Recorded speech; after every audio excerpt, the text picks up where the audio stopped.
Sir, நீங்கள் ஒரு love story கேட்டிங்கல்ல, அது ரெடியாக இருக்கு.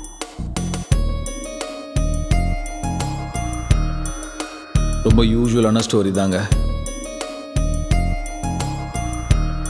கதை சொல்லவா?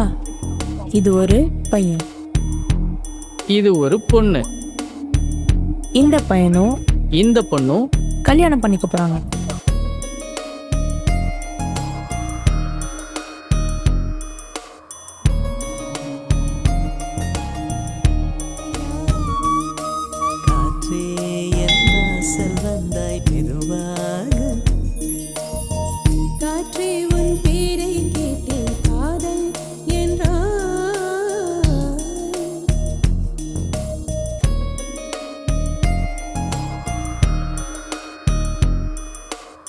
ஜாலியாக வாங்க, ஜாலியாக போங்க.